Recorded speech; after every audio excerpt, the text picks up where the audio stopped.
ഇത്തവണ അനുമോളെ എടുത്തോ, അനുമോളുടെ പോസ്റ്റുകൾ അനുമോൾ എന്ത് ചെയ്താലും അതിനെ കമന്റ് ബോക്സിൽ ഇപ്പോൾ നമ്മൾ അതാ പറയുന്നത് എന്ത് ക്വാളിറ്റിയാണ്. ഇപ്പോൾ ഒരു പെണ്ണ് വന്നിട്ട് പറയാണ്, പെണ്ണോ പുരുഷനോ ആയിക്കോട്ടെ, അവനെ കൊണ്ട് പി ആർ ഉണ്ടെങ്കിൽ വിജയിക്കുള്ളൂ. അതെല്ലാം ഒരു കാര്യം ഞാൻ പറയാം, സീസൺ 7 ക്വാളിറ്റി ഉണ്ടായിരുന്നു 6 അത്രയും 5 ലക്ഷം രൂപയ്ക്ക് വോട്ടടിച്ച് കയറ്റുന്ന പരിപാടിയൊക്കെ ഇത്തവണ ഈ സീസൺ അത് ഇപ്പോൾ കഴിഞ്ഞ ആഴ്ച നടന്നിട്ടുണ്ട്. ഞാനിപ്പോൾ തട്ടിവിടാൻ വേണ്ടി പോകുമ്പോൾ ഞാനിവിടെ എന്ത് ചെയ്യും, ഇവിടെ നിൽക്കുന്ന ആൾക്കാർ പിടിക്കും, ഇതെല്ലാം ചെയ്യുക ഓടിയിരിക്കുന്നത് അവിടെ നിൽക്കാൻ. ഒരു ക്വാളിറ്റി ഇല്ലാത്ത ഒരാളാണ്, ഒരു ക്വാളിറ്റി ഇല്ല അവിടെ. ഇന്നത്തെ ഒണിയലിനെ വൃത്തിയായിട്ടെന്ന് പറഞ്ഞ് ഇപ്പോൾ കമൻറ്റ് വരും. ലക്ഷ്മിയെ സപ്പോർട്ട് ചെയ്തൊരു കൂട്ടം ആൾക്കാർ ഒണിയൽ എന്ത് ചെയ്യും, പെണ്ണ് പിടി എന്ന് പറഞ്ഞ് കമൻറ്റ് ചെയ്യും. ഏത് ലക്ഷ്മിക്ക് വേസ്റ്റ് ലക്ഷ്മി പേര് വന്നാലും എനിക്ക് അതിനകത്ത് ബുദ്ധിമുട്ടൊന്നുമില്ല, കണക്കായി പോകുന്ന ഞാൻ പറയുള്ളൂ. കുഴപ്പമില്ല. പക്ഷേ ബിഗ് ബോസിനകത്ത് ഇത്തവണ നമ്മൾ കാണുമ്പോഴത്തേക്ക് നമുക്കൊരു ഗെയിം ചേഞ്ചിങ് മൊമെന്റ് എന്തെങ്കിലും വന്നാലും നമ്മൾ ആഗ്രഹിക്കുന്നുണ്ട്. അതിപ്പോൾ സംഭവിക്കരുത് നമ്മൾ ആഗ്രഹിക്കുന്നത്. കാരണം ഇപ്പോൾ ഒരു 40 എപ്പിസോഡ് കഴിഞ്ഞു. സാധാരണ നമ്മൾ ബിഗ് ബോസിൽ ഒരു 40 എപ്പിസോഡ് എന്നൊക്കെ പറയുമ്പോഴത്തേക്കും നമുക്ക് ഭയങ്കരമായിട്ട് ബിഗ് ബോസിനോട് അടുപ്പം തോന്നേണ്ട സമയം. ഒരു 40 to 60 എന്നൊക്കെ പറയുമ്പോൾ നമുക്കൊരു ക്രൂഷ്യൽ ടൈമാണ്. അത് നമുക്ക് ഫീൽ അടിക്കുന്നില്ല. ഇപ്പോഴും നമുക്ക് ബെസ്റ്റ് ആരാണെന്നൊരു ചോദ്യം, പിന്നെ അതിനകത്ത് ഉണ്ടാകുന്ന പല കോണ്ടന്റുകളും ഇന്നലെ പെൺവിഷയം മാത്രമൊന്നുമല്ല, നമ്മുടെ അതായത് സൊസൈറ്റിയിലേക്ക് എത്തിക്കാൻ പാടില്ലാത്ത വിഷയമാണ്. ഉദാഹരണം നമ്മൾ ചില സമയത്ത് നമ്മൾ പറയില്ലേ, അതായത് ഈ പുരുഷന്മാർക്കെതിരെ കള്ളക്കേസ് കൊടുക്കുന്ന കുറെ സ്ത്രീകൾ നമ്മുടെ നാട്ടിലുണ്ടല്ലോ എന്നൊക്കെ പറയും. അതേപോലെയാണ് നമ്മൾ ഇന്നലെ കണ്ടൊരു ആക്ട്. ലക്ഷ്മി ഭയങ്കര മോശമാണ് കാണിച്ചത്. ഒണിയലിനെതിരായിട്ട് വന്ന് അങ്ങനെ സംസാരിക്കുന്നു പറയുമ്പോഴത്തേക്കും ഞാൻ പറഞ്ഞ പോലെ, അതായത് നമ്മുടെ സമൂഹത്തിൽ ഈ ലക്ഷ്മിയുടെ സംസാരം കേൾക്കുന്ന ഒരാള് സമൂഹത്തിൽ എന്താണോ മെസ്സേജ് എന്താണോ നമുക്ക്, അതായത് ഒരു പുരുഷനെതിരെ കയറി പിടിച്ചു എന്ന് പറഞ്ഞ് കേസ് കൊടുത്തു കഴിഞ്ഞാൽ എന്തുവാ. ഇത്ര നാളത്തെ ബിഗ് ബോസിലൊന്നും അങ്ങനെ വന്നിട്ടില്ല. ഒരു പുരുഷനെ കയറി പിടിച്ചു എന്നുള്ളൊരു അങ്ങനൊരു വുമൺ കാർഡൊക്കെ നമ്മൾ കണ്ടിട്ടുണ്ട്. പക്ഷെ ഇത് ഭയങ്കര ചീപ്പ് കാർഡാണ്, ഒരു ചീപ്പ് വുമൺ കാർഡാണ്. അതൊക്കെ ബിഗ് ബോസിലേക്ക് വരിക എന്ന് പറയുമ്പോഴത്തേക്കും നമുക്ക് അതൊന്നും യോജിക്കാൻ പറ്റാത്ത കാര്യമാണ്. അപ്പൊ അതുകൊണ്ട് ഒരു മാറ്റങ്ങൾ സംഭവിക്കട്ടെ നമ്മൾ ആഗ്രഹിക്കുന്നു ബിഗ് ബോസിനകത്ത്. അനുമോളുടെ കണ്ടന്റ് ഇപ്പൊ 3 ദിവസം കുറവാണ്. അതെനിക്ക് തോന്നുന്നു അപ്പാനി സ്ഥലത്ത് പോയതിനു ശേഷം അനുമോളുടെ കോണ്ടന്റ് കുറച്ച് ഡൗൺ ആയിട്ടുണ്ടെന്ന് തോന്നുന്നു. കാരണം അനുമോള് ലാസ്റ്റ് ഉണ്ടാക്കിയ കോണ്ടന്റിനോട് എനിക്കൊരു താല്പര്യമില്ല. പൊതപ്പ് വിഷയത്തിനോട് നമുക്ക് ഒരിക്കലും യോജിക്കാൻ പറ്റില്ല. അത് ചീപ്പായിട്ടുള്ള ഗെയിമാണ്. ഇപ്പോൾ ലക്ഷ്മി ഇപ്പോൾ കാണിച്ച ഒരു ഒണിയലിന്റെ കാര്യത്തിൽ കാണിച്ച ആ ഒരു വൃത്തികെട്ട പരിപാടിയാണ്. അതേപോലെയാണ് അന്ന് മസ്താനിയും അനുമോളും കൂടെ കാണിച്ചത്. അത് ചന്ത പരിപാടിയാണ്. അത് നമുക്ക് ഒരിക്കലും ബിഗ് ബോസ് എന്റർടൈൻ ചെയ്യാൻ പറ്റാത്ത പരിപാടിയാണ്.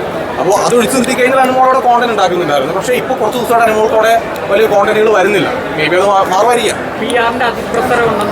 അതെല്ലാവരും ഉണ്ടാവും. അതിനിപ്പോൾ ഇനിയുള്ള സീസണിൽ എല്ലാവരും PR കൊടുത്തിട്ടേ പോകുള്ളൂ. നമ്മളിപ്പോൾ ഈ PR എന്ന് പറയുമ്പോഴത്തേക്കും എല്ലാവരും കാശ് കൊടുത്ത് PR ഏൽപ്പിക്കും. പക്ഷേ അതിനകത്തൊരു ടോക്സിക് PR ആവുകയും എന്ത് വൃത്തിയോട് കാണിച്ചു കഴിഞ്ഞാൽ അത് ന്യായീകരിക്കാൻ ചെയ്യുന്ന കുറച്ച് പരിപാടികളുണ്ടാവും. അവിടെയാണ് നമുക്ക് പ്രോബ്ലം വരുന്നത്. ഇപ്പൊ അനുമോൾ ഒരു പുറത്തു വിഷയം ഉണ്ടാക്കുന്നു അല്ലേ, ആ പുറത്തു വിഷയത്തെ പോലെ ന്യായീകരിച്ചിട്ട് ഒരുപാട് ആൾക്കാർ സോഷ്യൽ മീഡിയ വരുന്നുണ്ട്.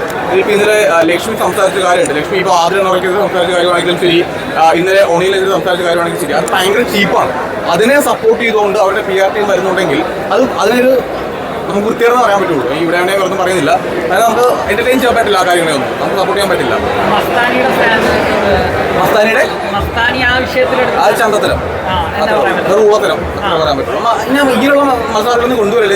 ഞാൻ ചോദിക്കട്ടെ, ഈ നമ്മൾ തെരുവിളിയെ പറ്റി പറയുന്നത്, ചീത്തവിളിയെ പറ്റി പറയുന്നത്, അതൊന്നും അല്ല ഇവിടെ നടന്നുകൊണ്ടിരിക്കുന്നത്. എടാ നിങ്ങളൊന്ന് ആലോചിച്ച് നോക്കി, എന്നെ കയറി പിടിച്ചു, അല്ലെങ്കിൽ മറ്റേ നമ്മുടെ ഈ സദാചാര കുട്ടികളെ പോലെ പുറപ്പിനകത്ത് കിടന്ന് വൃത്തികേട് കാണിച്ച് ഇതൊക്കെയാണോ നമ്മൾ ഈ ബിഗ് ബോസ് ഷോ എന്ന് പറയുമ്പോൾ? ഇപ്പൊ നീ ആലോചിച്ച് നോക്കിയാൽ മതി. ഇപ്പോൾ നമ്മുടെ നാട്ടില് എന്നെ കയറി പിടിച്ചു എന്ന് പറഞ്ഞുകൊണ്ട് ഒരു സ്ത്രീ ഒരു പുരുഷനെ കേസ് കൊടുക്കുമ്പോഴത്തേക്കും സോഷ്യൽ മീഡിയ എന്ന് പറഞ്ഞാൽ ചർച്ചയാവും അല്ലേ? അതിന്റെ 10 ഇരട്ടി ചർച്ചയാവും ബിഗ് ബോസിനകത്ത് ഒരാൾ കാണിച്ചു കഴിഞ്ഞാൽ. അപ്പൊ അതൊക്കെ എന്ത് വൃത്തിയുടെ പരിപാടിയാണ്. അപ്പം അങ്ങനെയുള്ള ചന്ത ഗെയിമുകളൊന്നും പ്രോത്സാഹിപ്പിക്കാൻ പറ്റില്ല. അത് നടക്കുന്ന പരിപാടിയല്ല. അതിനകത്ത് ഇപ്പോൾ എത്ര PR എടുപ്പിക്കാൻ നോക്കിയാലും നമുക്കത് സപ്പോർട്ട് ചെയ്യാൻ പറ്റില്ല. ഞാൻ എന്റെ അറിവില് നല്ല ലക്ഷങ്ങളുടെ PR ഉണ്ട്. അതായത് വിന്നിംഗ് അമൗണ്ടിന്റെ പകുതി കൊടുത്ത PR ടീംസ് ഒക്കെ ഉണ്ട്. അപ്പൊ നമുക്ക് എന്ത് പറയാൻ പറ്റും? അത് ചത്ത് കളിക്കുന്ന കൂടുതൽ. ലാലേട്ടൻ പോലും ജിൻഡോ എന്ന വിന്നറിനെ പ്രതിപാദിച്ചില്ലല്ലോ. ലാലേട്ടൻ പറഞ്ഞില്ലെങ്കിൽ എനിക്ക് എന്ത് ചെയ്യാൻ പറ്റും? ഞാൻ എന്ത് പറയണ അതിനകത്ത്? അല്ല, കഴിഞ്ഞ പ്രാവശ്യത്തെ നിങ്ങളുടെ സീസണിലെ വിന്നറാണ്. അതെ അതെ അതെ അതെ, ജനങ്ങളുടെ വിന്നറല്ലേ ആണെന്ന് പറയുന്നത്. അതെ ആണല്ല, ആണ് ജനങ്ങളുടെ വിന്നറല്ലേ. നീ കണ്ടല്ലേ പുള്ളി വിന്നറാവുന്നത്? ഇന്ന് അങ്ങനെ ഒരു ചോദ്യം. പുള്ളി വിന്നറല്ലേടാ, എന്താ ചോദ്യം? എന്താ അല്ല, അത്ര ക്വാളിറ്റി ഇല്ലാത്തൊരു സീസണായി മാറിക്കൊണ്ട് എന്റെ സീസൺ ക്വാളിറ്റി ഒന്നും ഞാൻ അങ്ങനെ പറയണോ? സീരിയസ്ലി ക്വാളിറ്റി അത്ര ക്വാളിറ്റി ഉള്ള എനിക്ക് ഫീൽ ചെയ്തിട്ടില്ല. എന്റെ സീസൺ ക്വാളിറ്റി ഉള്ള സീസൺ ഞാൻ പറഞ്ഞിട്ടില്ല. അത് വിന്നറിന്റെ കാര്യത്തിൽ കൊണ്ട് മാത്രമല്ല, പല കാര്യങ്ങൾ കൊണ്ട് ക്വാളിറ്റി നമ്മുടെ നഷ്ടപ്പെട്ടിട്ടുണ്ട്. വളരെ ഉള്ളതാണല്ലോ.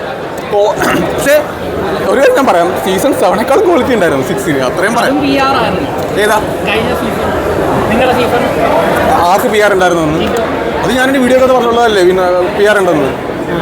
ഇനി എനിക്ക് സായി PR ചെയ്ത ആളുടെ പേര് ഉൾപ്പെടെ അവൻ വിളിച്ച് പറഞ്ഞിട്ടൊക്കെ ഉണ്ട്. നമ്മൾ അയാളുടെ അടുപ്പമുണ്ട്, അതുകൊണ്ടാണ് ആളുടെ പേര് നമുക്ക് പറയാൻ പറ്റാത്തത്.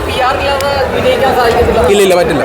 PR ഉറപ്പാണ് PR അല്ലെങ്കിൽ വിജയിക്കാൻ പറ്റില്ല. ബിഗ് ബോസിൽ എങ്ങനെ വിജയിക്കാൻ? അത്രയും കാശ് മതി ആൾക്കാർ. നീ നാളെ ബിഗ് ബോസ് പോകുന്നു ചോദിച്ചോ, അപ്പുറത്ത് ഒരുപാട് ആൾക്കാർ ലക്ഷങ്ങൾ മുടക്കിയുള്ള PR ചെയ്ത് അവരുടെ എല്ലാ ദിവസവും ഒരു കമന്റ് ബോക്സിൽ വന്നിട്ട് അവർ കമന്റ് ചെയ്യും. അവർ റീല് കട്ട് ചെയ്ത് സോഷ്യൽ മീഡിയ മൊത്തം റീലാക്കും.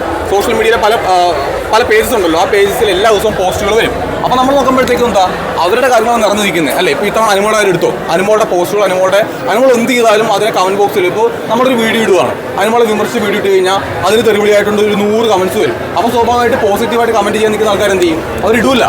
സ്വാഭാവികമായിട്ട് ഒരു ട്രെൻഡായിട്ട് മാറും. അതുകൊണ്ട് PR ഉണ്ടെങ്കിൽ വിജയിക്കുള്ളൂ. അതെല്ലാം ബോട്ടടിച്ച് കയറ്റാമല്ലോ. പിന്നെന്താ സുഖമായിട്ട് ബോട്ടടിച്ച് കയറ്റാമല്ലോ. നമുക്ക് ബോട്ട് കയറ്റാൻ പാടില്ലേ? 5 ലക്ഷം രൂപയ്ക്ക് ബോട്ടടിച്ച് കയറ്റുന്ന പരിപാടിയൊക്കെ ഇത്തവണ ഈ സീസണത് ഇപ്പോൾ കഴിഞ്ഞ ആഴ്ച നടന്നിട്ടുണ്ട്. 100% പറ്റുമല്ലോ. നിങ്ങൾക്ക് അതിനകത്ത് അത്യാവശ്യം നമുക്ക് ഇപ്പോൾ അത്യാവശ്യം ഒരു ടെക്നിക്കലി അറിവുള്ള ആൾക്കാർ ചോദിച്ചാൽ മതി. നിങ്ങൾക്കറിയാൻ നിങ്ങൾക്ക് അറിയുന്ന കേസ് ഉണ്ടല്ലേ ബോട്ടടിച്ച് കയറ്റാന്നുള്ള കാര്യം? ബോട്ടടിച്ച് കയറ്റാം. ഹോട്ട്സ്റ്റാറിൽ ബോട്ടടിച്ച് ബോട്ട് കയറ്റാം. ഉണ്ട്, പേര് പറയാൻ പറ്റില്ല. ഉണ്ട്. ഞാൻ കഴിഞ്ഞ ആഴ്ചത്തെ എവിക്ഷൻ എനിക്ക് അപ്പാനെ എവിക്റ്റായ ആഴ്ചയിൽ അങ്ങനെ ഒരു ബോട്ട് വോട്ടിങ്ങിലൂടെയാണ് അപ്പാനെ എവിക്റ്റ് ആയത്. നിങ്ങൾക്ക് തോന്നുന്നുണ്ടായിരുന്നു അപ്പാനെ അവിടെ ആ സമയത്ത് എവിക്റ്റ് ആവേണ്ട ആളാണ്? അപ്പാൻ്റെ ഗെയിം സൂപ്പറാണെന്ന് ഞാൻ പറഞ്ഞിട്ടില്ല. പക്ഷേ അപ്പാനെ ആ ആഴ്ചയിൽ എവിക്റ്റ് ആവേണ്ട ആളല്ലായിരുന്നു. അപ്പാനേക്കാൾ മുന്നേ എവിക്റ്റ് ആവേണ്ട ആൾക്കാർ അവിടെ ഉണ്ടായിരുന്നു. പക്ഷേ അത് ബോട്ട് വോട്ടിലൂടെ ആ വോട്ടിംഗ് മാറ്റിയതുകൊണ്ട് തന്നെയാണ് അപ്പാനെ എവിക്റ്റ് ആയത്. നമ്മളിത് പറയുമ്പോൾ ഡൈജസ്റ്റ് ആവണമെന്നില്ല, എല്ലാവരും സപ്പോർട്ട് ചെയ്യണമെന്നില്ല. ചിലപ്പോൾ എന്നെ ചീത്ത വിളിക്കുന്ന ആൾക്കാരുണ്ടാവും. പക്ഷേ നമ്മളത് അറിഞ്ഞ കാര്യമാണ്. നമുക്ക് അറിയാം ഈ ബോട്ട് വോട്ടിനെ പറ്റിയൊക്കെ നമുക്ക് അറിയാവുന്നതുകൊണ്ടാണ് അതങ്ങനെ ചെയ്തിട്ടുണ്ട്. അപ്പാനയുടെ എവിക്ഷനകത്ത് ബോട്ട് വോട്ട് ചെയ്തിട്ടുണ്ട്. അങ്ങനെ ബോട്ട് വോട്ടിൽ തന്നെയാണ് എവിക്റ്റ് ആയിട്ടുള്ളത്. അതിനകത്ത് ലക്ഷ്മിയുടെ ആക്ടിനോട് ഒരു രീതി യോജിക്കാൻ പറ്റില്ല. കാരണം നൂറെ ആദിലയും അവിടെ ഒരു മോശവും സംസാരിച്ചിട്ടില്ല. ആ കുട്ടികൾ രണ്ടുപേരോടെ വളരെ മാന്യമായാണ് ഗെയിം കളിച്ചിട്ടുള്ളത്. ഇനിയിപ്പോൾ എനിക്ക് തോന്നുന്നു ലക്ഷ്മി അവിടെ അവരുടെ കമ്മ്യൂണിറ്റിക്കെതിരാണെങ്കിൽ പോലും ആ കമ്മ്യൂണിറ്റിയെ പറ്റി ഒരു വാക്ക് പോലും നൂറെ ആദിലോട് സംസാരിച്ചിട്ടില്ല. അവർ സൊസൈറ്റിയിൽ മോശമായിട്ടുള്ള ഒരു കാര്യം പോലും ഇതുവരെ പറഞ്ഞിട്ടില്ല. പിന്നെ എന്തിനാണ് ലക്ഷ്മി അങ്ങനെ ഒരു കാര്യം അനൗൺസ് ചെയ്യുന്നത്? അപ്പോൾ ലക്ഷ്മി പറഞ്ഞത് ശുദ്ധ തെമ്മാടുത്തമാണ്. അത് ലക്ഷ്മിയുടെ വീട്ടിൽ കയറ്റാൻ പറ്റില്ലായിരിക്കും. ഞാൻ എൻ്റെ കല്യാണത്തിൽ ക്ഷണിച്ച ആൾക്കാരാണ് ആദിലും നൂറെ. അവർ രണ്ടുപേരും കല്യാണത്തിൽ വന്നിട്ടുണ്ട്. അവർ വീട്ടിൽ കയറ്റാൻ കൊള്ളാവുന്ന ആൾക്കാരാണ്, സഹകരിക്കാൻ പറ്റുന്ന പിള്ളേരാണ്. അവരായിട്ട് ഞാനിപ്പോഴും കോൺടാക്ട് ചെയ്യുന്ന ആൾക്കാരാണ്, നല്ല സുഹൃത്തുക്കളാണ് എൻ്റെ. അവർ വീട്ടിൽ കയറ്റാൻ പറ്റാത്ത പിള്ളേരല്ല. ഇപ്പം ലക്ഷ്മി ഇന്നലെ ചെയ്തൊരു ആക്ട് ഉണ്ടല്ലോ, ഇത് ഒരു ഒണിയിൽ കയറി മസാല കയറി പിടിച്ച് എന്ന് പറഞ്ഞ് സംസാരിച്ചൊരു ആക്ട് ഉണ്ടല്ലോ. ലക്ഷ്മിനെ ആണെങ്കിൽ വീട്ടിൽ കയറ്റാതിരിക്കാം, അങ്ങനെ ചെയ്യുമ്പോഴത്തേക്കും. ആരാണ് നീ അത് കളിച്ചു നോക്കടാ. ഇപ്പം ആ ക്യാമറക്കകത്ത് ആ ഫുട്ടേജ് വന്നില്ലായിരുന്നെന്ന് വെച്ചോ. ഇപ്പം ആരിൻ്റെയും ജിസേലിനെയും പോലെ ആ ക്യാമറക്കകത്ത് നമ്മളാരും കാണുന്നില്ല. ഇത് നമ്മൾ കൃത്യമായിട്ട് കണ്ടല്ലേ. ഒരാൾ തട്ടി വിടാൻ വേണ്ടി പോകും. ഇപ്പം ഞാനിപ്പോൾ തട്ടി വിടാൻ വേണ്ടി പോകുമ്പോൾ ഞാനിവിടെ എന്ത് ചെയ്യും? ഇവിടെ നിൽക്കുന്ന ആൾക്കാർ പിടിക്കും. ഇതെല്ലാം ചെയ്യുക. ഒടിയിൽ ആ സമയത്തിന് ആ മൊമെൻറ്റിൽ ഒടിയിൽ സോറി പറയുന്നുണ്ട്. നമ്മൾ വ്യക്തമായിട്ട് കാണുന്നുണ്ട് സോറി പറയുന്നത്. അങ്ങനെ സോറി പറഞ്ഞിട്ട് പോലും അത് ലക്ഷ്മിക്ക് അക്സെപ്റ്റ് ചെയ്യാൻ പറ്റുന്നില്ല എന്നുണ്ടെങ്കിൽ ലക്ഷ്മി എന്ത് ചെയ്യുക? ഈ ആഴ്ച തന്നെ കൂടും കിടക്കി എടുത്തുകൊണ്ട് നേരെ വീട്ടിലേക്ക് പോയിരിക്കുക, പടം വന്നു. തീർച്ചയായിട്ടും ഞാനിപ്പോൾ ഒരു കാര്യം പറയാം. ലക്ഷ്മിയുടെ പടം റിലീസായിട്ടുണ്ട്. ലക്ഷ്മി അവരുടെ ബിഗ് ബോസിനകത്ത് ഇരുന്ന് പണം കാണാണ്ട് തിയേറ്റർ കാണണ്ടേ? ലക്ഷ്മി ഈ ആഴ്ച പുറത്താക്കി കഴിഞ്ഞാൽ ലക്ഷ്മിക്ക് നന്നായിട്ട് വന്ന് ലക്ഷ്മിയുടെ പണം കാണാം. 100% പുറത്താക്കണം. ലക്ഷ്മി എന്താണ് പിടിച്ചു? ലക്ഷ്മിയെ പുറത്താക്കണ്ടേ? 100% പുറത്താക്കണം.